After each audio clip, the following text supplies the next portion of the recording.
I'm seeing something made the rounds earlier last year, which is synesthesia, and how it relates to being psychic. Synesthesia is when you experience one sense through another. So a few examples of that would be listening to music and seeing shapes or patterns, or hearing a word and tasting a certain food. You may see a person and associate it with a color. I've done research about this a few times now and it came back up again. So according to my research, there's a few things about synesthesia that don't line up with how I see auras. According to this research, the response is immediate. The colors are in your mind. They're very often not outside your body. Very few people see them that way. They stay the same over time.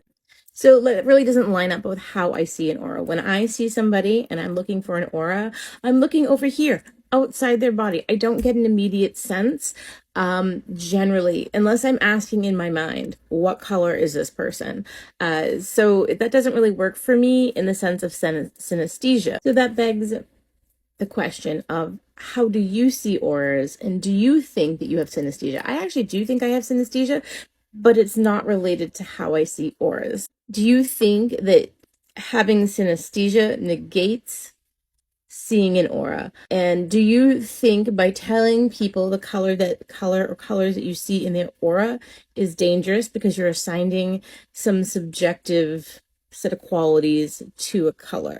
I think with anything within psychic work that you do professionally, there's a set of ethics you need to have. And can it be dangerous? Can you say something that is out of pocket? Absolutely. Should you? No. I always tell my clients, listen, this is just my interpretation and it doesn't mean crap. Honestly, like, just because this is how I see it doesn't mean that you're not going to walk out my door, turn left, and change everything. This is just a snapshot in this second of what your aura looks like, what your tarot cards are saying about a situation. People take it really seriously. This is my profession. So if you're going to tell me that I'm being dangerous, I'm going to actually stop and consider, am I being dangerous? I do not think telling somebody, I see your aura is yellow and red over here, and here's what I think that means. But really, their interpretation is more important than what my interpretation is. But not everyone reads that way. So I would love to hear what you all think in the comments.